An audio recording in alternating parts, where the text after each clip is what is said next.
की इस वक्त सबसे बड़ी खबर है वो ये है कि भारतीय जनता पार्टी का जो इत्तेहाद है, यानी मोदी की जो इंडिया में हुकूमत थी, वो मोदी ने अपने इत्तेहादियों के साथ मिलकर एक मरतबा फिर इंडिया में हुकूमत बनाने की पोजीशन इख्तियार कर ली है।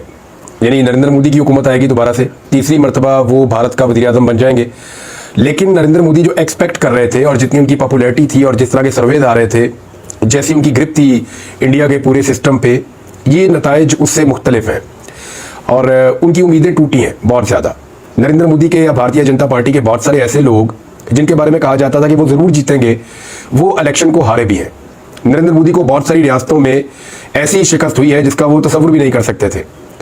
इंडिया के स्याह सफ़ेद के वो मालिक है, सारे बड़े बड़े लोग और सितारे उनके कंट्रोल में हैं और इंडियन एस्टेब्लिशमेंट और नरेंद्र मोदी के बीच में एक बड़ा ज़बरदस्त अलाइंस है और उसकी वजह से नरेंद्र मोदी की जो गवर्नमेंट है वो दो मरतबा कामयाब होने के बाद तीसरी मरतबा उससे बड़ी कामयाबी हासिल करेगी, ये तवक्को की जा रही थी और मीडिया भी पूरी तरह से नरेंद्र मोदी के कंट्रोल में है। लेकिन नरेंद्र मोदी भारत के इलेक्शन में उतनी बड़ी कामयाबी हासिल नहीं कर सके जो उनके बारे में आलमी सतह पे एक इमेज बना हुआ था। पाकिस्तान में भी यही कहा जा रहा था कि नरेंद्र मोदी जीत जाएगा, वो जीत तो गए लेकिन अपने इत्तेहादियों के साथ। बीजेपी के बारे में यह क्लेम किया जा रहा था कि बीजेपी अकेली हुकूमत बना लेगी और उनको किसी और की जरूरत नहीं पड़ेगी और बीजेपी के साथ जो इनका इत्तेहाद एक बनेगा वो इतनी बड़ी मेजॉरिटी ले जाएगा कि भारत के स्याह और सफेद के वो मालिक हो जाएंगे।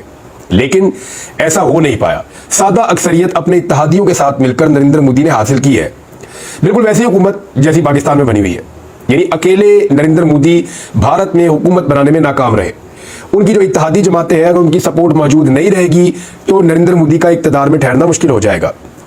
उनके दिमाग में यह चल रहा था कि वो 400 के करीब सीटें जीत जाएंगे 543 में से, लेकिन वो वहां तक नहीं पहुंच सके। उन्होंने हुकूमत बनाने के लिए 273 या 272 सीटें जो है वो पूरी कर ली हैं। अब ऐसा क्या हुआ भारत में कि वहां पे तवक्कुआत के बरखिलाफ नताइज आए हैं? तो इसका भी वन लाइनर सोशल मीडिया है। पाकिस्तान का इंतखाब हो या भारत का इलेक्शन हो, सोशल मीडिया एक बहुत बड़ा फिनोमिना है। सोशल मीडिया ने सारे डायनामिक्स बदल दिए हैं। एक पूरा पैराडाइम शिफ्ट है जो सोशल मीडिया ने इस रीजन में किया है। यानी पाकिस्तान के इंतखाबात में एक पॉलिटिकल पार्टी को कुछ भी नहीं करने दिया गया, उसको दीवार के साथ लगाया गया और तमाम ताकतें उस पॉलिटिकल पार्टी के खिलाफ मीडिया समेत इस्तेमाल की गई। हर तरह की कानूनी और गैर कानूनी हथकंडे उनके खिलाफ अपनाए गए, लेकिन फिर भी सोशल मीडिया की अवेयरनेस के जरिए से, जिसपे बहुत जल्दी एक आम सारिफ को यह समझाने में मदद मिली कि आपने किस निशान पर जाकर ठप्पा लगाना है, बहुत कंफ्यूज किया गया लोगों को। लेकिन पाकिस्तान के पूरे इलेक्शन में जो पूरी रियासत की ताकत थी उसके मुकाबले में सिर्फ एक सोशल मीडिया था जिसने काम दिखाया और सारे नताइज बदल कर रख दिए। इसी तरह भारत में अगर नरेंद्र मोदी को किसी चीज ने टारगेट किया है या नरेंद्र मोदी को किसी चीज ने इफेक्ट किया है तो वो सोशल मीडिया है। सोशल मीडिया के इन्फ्लुएंसर्स हैं जिन्होंने हकायक बताए, जिन्होंने कैंपेन को चलाया नरेंद्र मोदी और उनकी सियासत के खिलाफ। और इसमें कांग्रेस को एक बहुत बड़ी कामयाबी मिली है और कांग्रेस की कामयाबी के पीछे जो बहुत सारे फैक्टर हैं उनमें एक यात्रा है जो राहुल गांधी ने की थी। पूरे इंडिया में वो पैदल चलकर गए थे। इंडिया के जो समंदर के करीब वाले इलाके हैं वहां से लेकर जो ऊंचे पहाड़ हैं हाइट पे, वहां तक उन्होंने एक वॉक की थी और ये बहुत लंबी वॉक थी, महीनों पर ये मुश्तमिल थी। तो उससे एक मोमेंटम बना था कांग्रेस का और कांग्रेस ने बहुत बड़े पैमाने पर वोट भी हासिल किए। लेकिन एक तगड़ी अपोजिशन बन गई है, बहुत सारी रियासतों में मोदी को झटके लगे हैं। अब देखना यह है कि क्या मोदी सरकार माजी की तरह मनमाने फैसले कर पाएगी या अब ये उनकी आखिरी हुकूमत है और उनको अपनी पॉलिसी बदलनी पड़ेगी। भारत में एक बहुत बड़ा इलेक्शन था नाज़रीन, याद रखिएगा कि ये दुनिया का सबसे बड़ा इलेक्शन है जो भारत में हुआ है और इसमें लगभग बीबीसी रिपोर्ट के मुताबिक 1 अरब लोगों ने वोट डाला है और 6 हफ्तों में 7 मरहलों में इलेक्शन का ये प्रोसेस मुकम्मल हुआ है। बहरहाल मोदी की हुकूमत तो बन गई लेकिन मनमानी हुकूमत नहीं बन पाई और उसमें भी सबसे बड़ा रोल भारत के सोशल मीडिया यूजर्स का है और उन्होंने इस इलेक्शन के ऊपर अपना पूरा इंपैक्ट डाला है। तो सोशल मीडिया एक ऐसी चीज है कि जो रवायती सियासी जमातें या जो स्टेटस को की पार्स है या जो फाशिस्ट ताकतें हैं जो जबर के जरिए चीजों को करती हैं, उन्हें इसको हर हाल में कंट्रोल करना पड़ेगा। अगर वो सोशल मीडिया को कंट्रोल नहीं करेंगे तो फिर अवाम और आम आदमी उनके हाथ से निकलता चला जाएगा। बहरहाल ये मैंने आपको बता दिया। एक और बहुत बड़ी खबर है पाकिस्तान से और ये बड़ी अफसोसनाक खबर भी है। देखिए, खैबर पख्तूनख्वा वो वाहिद सूबा है जहां पाकिस्तान तहरीक इंसाफ ने अपनी हुकूमत बना ली। उसके कुछ रीजंस हैं। नंबर 1, खैबर पख्तूनख्वा में उस बड़े पैमाने पर धांधली करना मुमकिन नहीं हो सका। जुल्म और जबर भी उस बड़े पैमाने पर नहीं हो सका, क्योंकि वहां लोगों ने इत्तेफाक और इत्तेहाद दिखा और वो खड़े भी हो गए। बदतरीन धांधली के बावजूद खैबर पख्तूनख्वा में पाकिस्तान तहरीक इंसाफ ने अपनी हुकूमत बना ली। बन तो उनकी पंजाब और वफाक में भी गई थी, और इसके बावजूद बलूचिस्तान में भी उनकी हुकूमत बन रही थी, लेकिन इसके बावजूद बाकी जगहों पर तो फॉर्म 47 ने बहुत कार्रवाई दिखाई, लेकिन केपी में फॉर्म 47 वाला फार्मूला भी कामयाब नहीं हुआ। अब वहां तहरीक इंसाफ की हुकूमत बनी है, वहां के लोगों पे ऐसा लगता है कि मौजूदा वफाकी हुकूमत को गुस्सा है, और उन्होंने खैबर पख्तूनख्वा के लोगों से जो खबर मैं आपको बताने वाला हूं उसके मुताबिक जो मुझे समझ आ रही है कि अब बदला ले रहे हैं। खैबर पख्तूनख्वा की हुकूमत से किस किस्म का बदला लिया जा रहा है, इस खबर को आप जब सुनेंगे और इसके फैक्ट्स को आप देखेंगे तो आपको पूरी बात समझ आ जाएगी। पहले आप खबर सुन लीजिए, फिर मैं आपको तफसील बताता हूं। ये वफाक ने खैबर पख्तूनख्वा में जारी 177 जो बड़े मंसूबे हैं उनमें से 91 मंसूबे खत्म कर दिए हैं।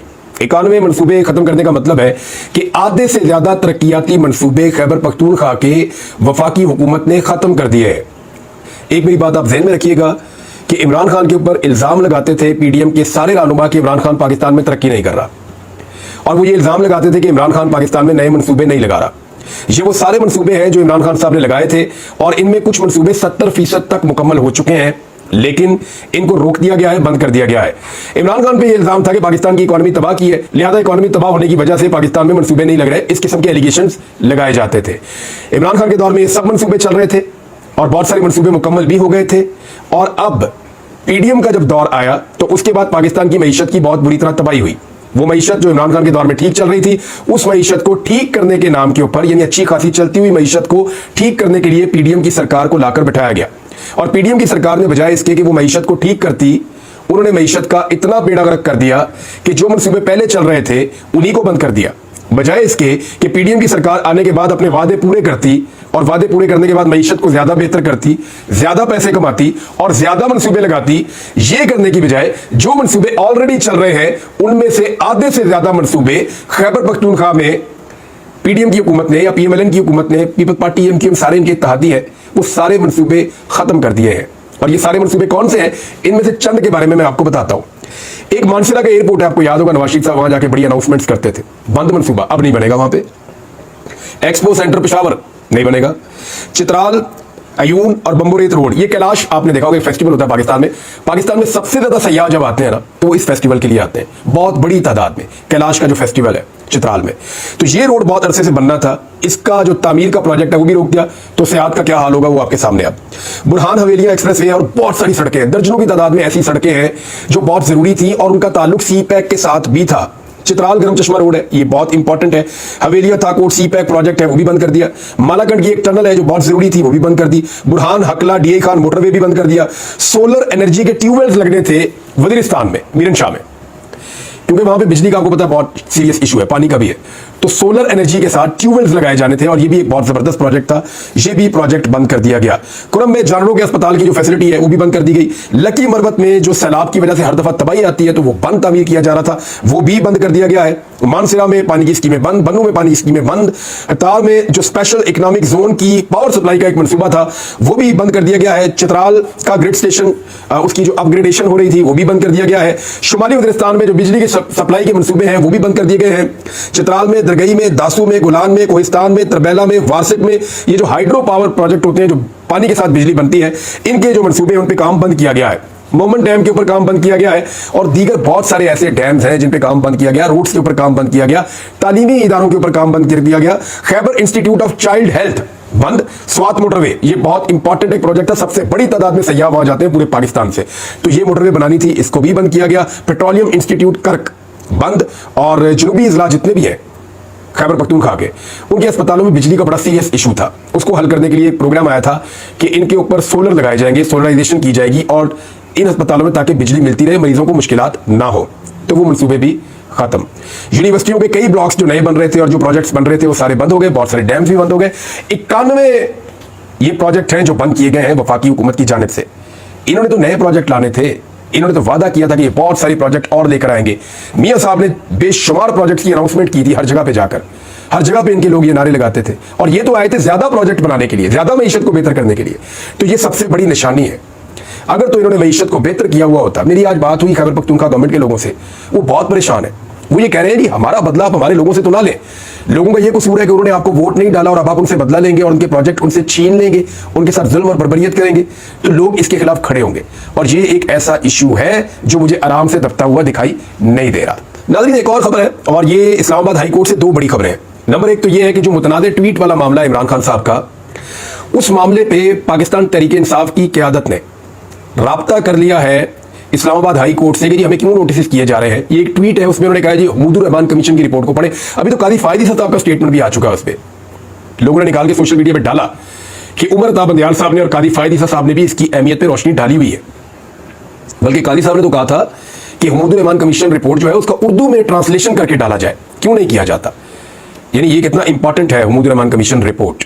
कादी साहब भी इसके बारे में बात कर चुके हैं। आज तकरीबन पीएमएलएन के सारे लोगों के बयानात निकल आए जिन सब ने इसके बारे में बात की है माजी में, और इवन गद्दारी के फतवे भी दिए हैं पाकिस्तान की एस्टेब्लिशमेंट पे। बहरहाल मामला यह है कि इसमें ये जो केस गया है तो उसको लगा दिया गया है मोहसिन अख्तर कियानी साहब की अदालत में। अब वहां पे आपको आइडिया है कि वो अदालत किस समत में जा रही है और चीजें किस समत में आपको दिखाई देंगी। वहां से जो कमेंट्स आने वाले हैं ना, मेरे ख्याल में अदालत इसको उठा के बाहर फेंक देगी और इसमें एफआईए की बात सुनी ही नहीं जाएगी। एफआईए क्या कहेगी कि जी हमीदुर रहमान कमीशन की रिपोर्ट में कोई तौहीन है या कोई अदालत के खिलाफ उकसाने वाली बात है। भाई वो कमीशन हुकूमत ने बनाया था, आज तक किसी ने चैलेंज नहीं किया। उसके फैक्ट्स, उसके हकायक और उसकी तजावीज़ आज भी मौजूद हैं, रिकमेंडेशंस। तो भाई उसको चैलेंज कर देना, या तो फिर आप उनसे आप भाग तो नहीं सकते। तो पाकिस्तान के लोगों को उसको पढ़ना चाहिए।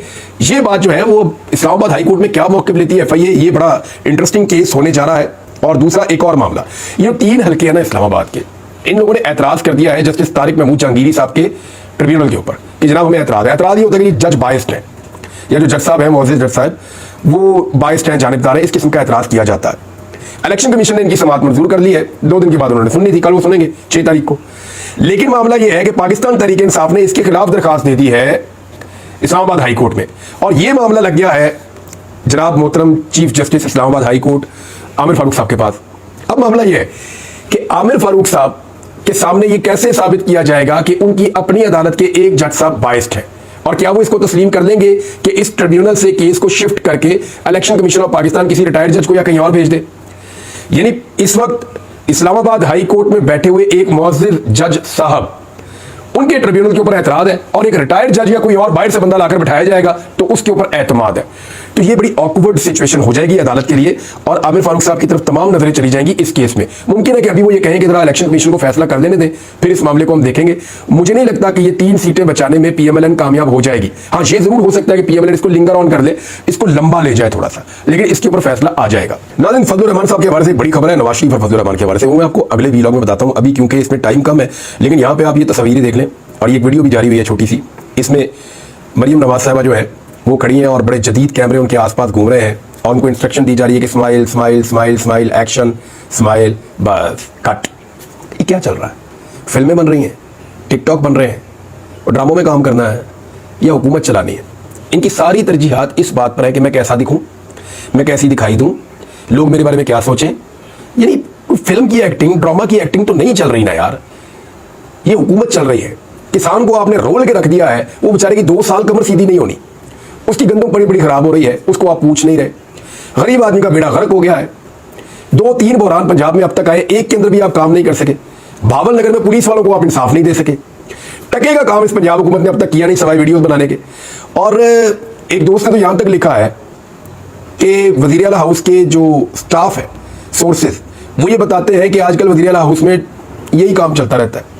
इधर से निकाल के एक कैमरा आ जाता है, वो एक प्रोमो शूट कर जाता है, एक दूसरा कर जाता है, कभी ये यूनिफॉर्म पहन ली, कभी वो यूनिफॉर्म पहन ली, कभी ये कार्रवाई डाल दी, कभी वो कार्रवाई डाल दी, और काम टके का नहीं हो रहा। लोगों को कोई फायदा नहीं हो रहा। 300 यूनिट तक इन्होंने बिजली फ्री देनी थी, कोई बिजली फ्री नहीं दी। लोगों के हालात को बदलना था, कोई हालात को नहीं बदला। महंगाई को कम करना था, नहीं कर पाए। लॉ एंड ऑर्डर की सिचुएशन आपके सामने है। तो पंजाब में एक फेलियर गवर्नमेंट है और किसी किस्म की कोई कामयाबी हासिल नहीं हो सकी सवाए वीडियोबाजी के। अब तक इतने, अपना ख्याल रखिएगा, अपने चैनल का भी। अल्लाह हाफ़िज़।